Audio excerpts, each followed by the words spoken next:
Assalamualaikum warahmatullahi wabarakatuh. Perkenalkan, nama saya Andi Wibowo dari jurusan Teknik Informatika Universitas Tikubang, Semarang.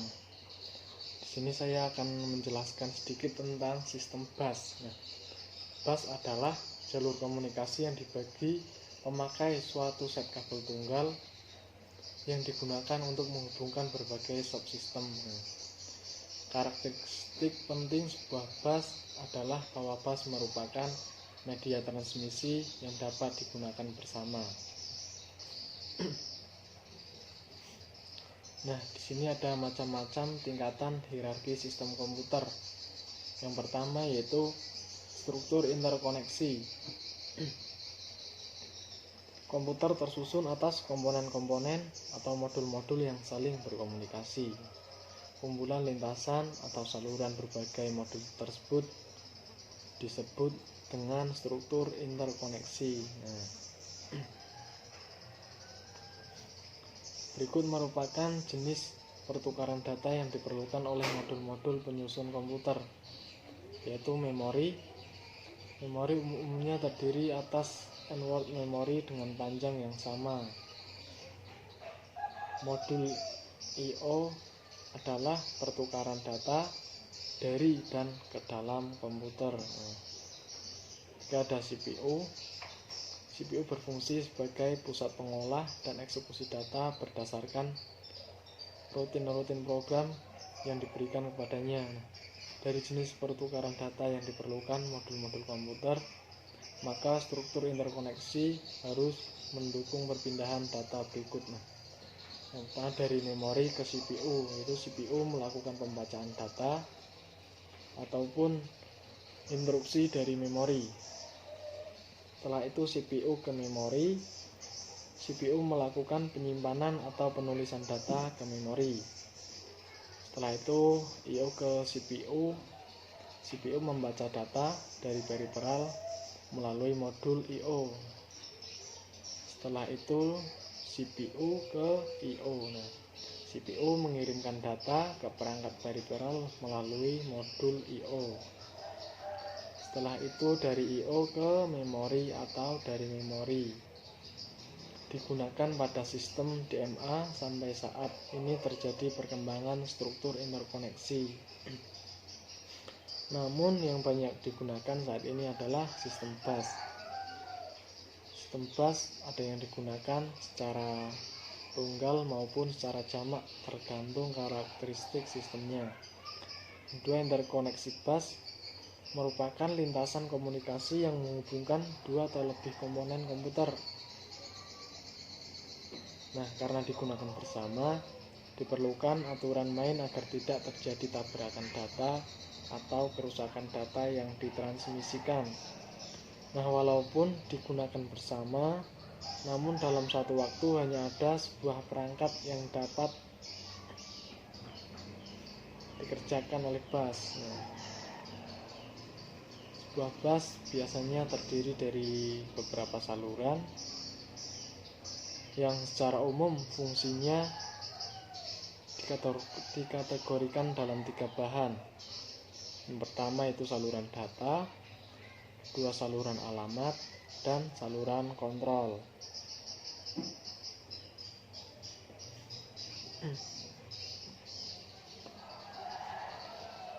Nah, yang pertama adalah saluran data atau data bus, yaitu lintasan bagi perpindahan data antar modul. Umumnya jumlah saluran terkait dengan panjang word. Yang kedua ada saluran alamat atau address bus, digunakan untuk menspesifikasikan sumber dan tujuan data pada bus data. Nah, saluran ini digunakan untuk mengirim alamat word pada memori yang akan diakses oleh CPU. Yang ketiga adalah saluran kontrol atau control bus, digunakan untuk mengontrol bus data, bus alamat, dan seluruh modul yang ada. Nah, secara umum saluran kontrol ini meliputi dari memory write, ini untuk memerintahkan data pada bus yang akan dituliskan dalam lokasi alamat. Dan memory read, memerintahkan data dari lokasi alamat ditempatkan pada bus. Ada I/O write memerintahkan data pada bus yang dikirim ke lokasi port I/O. I/O read memerintahkan data dari port I/O ditempatkan pada bus data. Transfer ACK menunjukkan data telah diterima dari bus atau data telah ditempatkan pada bus. Bus request menunjukkan bahwa modul memerlukan kontrol bus. Bus grant menunjukkan modul yang melakukan request telah diberi hak mengontrol bus. Ada interrupt request menandakan adanya penangguhan interrupt dari modul. Interrupt ACK menunjukkan penangguhan interrupt telah diketahui CPU. Clock atau kontrol untuk sinkronisasi operasi antar modul. Reset digunakan untuk menginisialisasi seluruh modul. Nah, secara fisik bus ini adalah konduktor listrik paralel yang menghubungkan modul-modul. Yang prinsip kerjanya sebagai berikut. Nah, kapan sistem bus ini bekerja? Nah, ini ada prinsip operasi bus yang akan melakukan operasi pengiriman data ke modul-modul yang lainnya. Yang pertama adalah meminta penggunaan bus. Setelah itu, apabila telah disetujui, maka modul akan memindahkan data yang diinginkan ke modul yang dituju. Operasi meminta data dari modul lainnya. Meminta penggunaan bus, setelah itu mengirim request ke modul yang dituju melalui saluran kontrol dan alamat yang sesuai. Yang ketiga, menunggu modul yang dituju mengirimkan data yang diinginkan. Nah, jadi hierarki multiple bus. Bila terlalu banyak modul atau perangkat dihubungkan pada bus, maka terjadi penurunan kinerja yang disebabkan oleh yang pertama, semakin besar delay propagasi. Untuk mengkoordinasikan penggunaan bus, maka antrian penggunaan bus semakin panjang. Terus dimungkinkan habisnya kapasitas transfer bus sehingga memperlambat data. Nah, untuk antisipasi dan solusi persoalan di atas adalah penggunaan bus jamak yang hierarkis.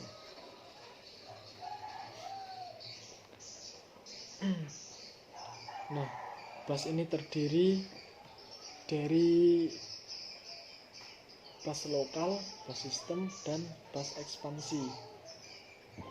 Setelah itu ada elemen perancangan bus. Saat ini terdapat banyak implementasi sistem bus, tetapi parameter dasar perancangan bus diklasifikasikan berdasarkan jenisnya, yaitu ada dedicated dan multiplexed bus, metode arbitrasi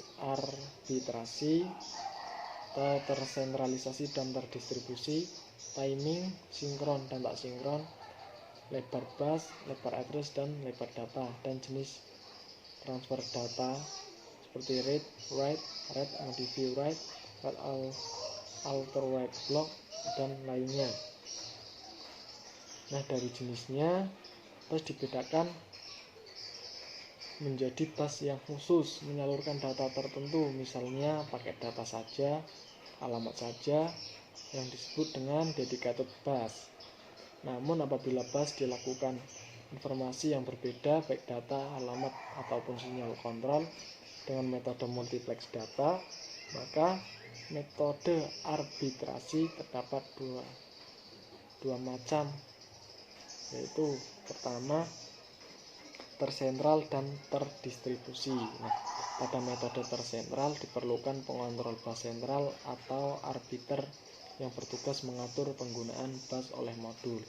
Sedangkan metode distribusi, setiap modul memiliki logika pengontrol akses yang berfungsi mengatur pertukaran data melalui bus.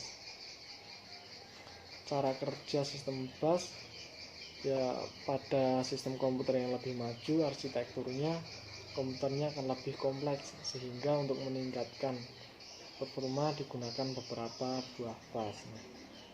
Tiap bus merupakan jalur data antara beberapa device yang berbeda. Dengan cara ini, RAM, prosesor, GPU atau VGA-GP dihubungkan oleh bus utama berkecepatan tinggi yang lebih dikenal dengan FSB atau front side bus. Nah, dari data bus ini fungsinya untuk mentransfer data membawa data dari dan ke perangkat atau periferal. Nah, terdiri atas beberapa jalur penghantar, yaitu 8, 16, 32, bahkan 64, bahkan lebih jalur paralel. Nah, data ditransmisikan dalam dua arah, yaitu dari CPU atau mikroprosesor ke unit memori atau modul I/O dan sebaliknya. Semakin lebar bus, maka semakin besar data yang dapat ditransfer sekali waktu. Nah, ini ada kontrol bus, berfungsi untuk mensinkronkan proses penerimaan dan pengiriman data, untuk mengatur memori atau port agar siap ditulis atau dibaca. Nah, ini ada sinyal kontrol RD, WR atau I/O, sinyal read dan write untuk mengakses data ke dan dari perangkat. Nah, terus ada address bus.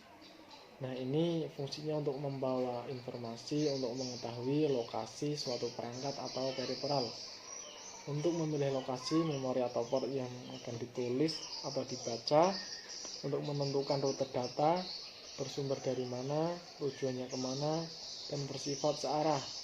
CPU memberikan alamat yang bertujuan untuk menentukan periferal mana yang dituju. Nah, contohnya memori mana yang akan dituju atau I/O mana yang akan dituju. Semakin besar bus alamat, akan semakin banyak rank lokasi yang dapat dialamati juga. Jumlah alamat yang dapat dituju pada bus alamat adalah sebanyak jalur bus alamat. Nah, mungkin sekian yang dapat saya sampaikan. Apabila terdapat kesalahan ataupun tutur kata, saya mohon maaf yang sebesar-besarnya. Terima kasih. Sekian dari saya. Assalamualaikum warahmatullahi wabarakatuh.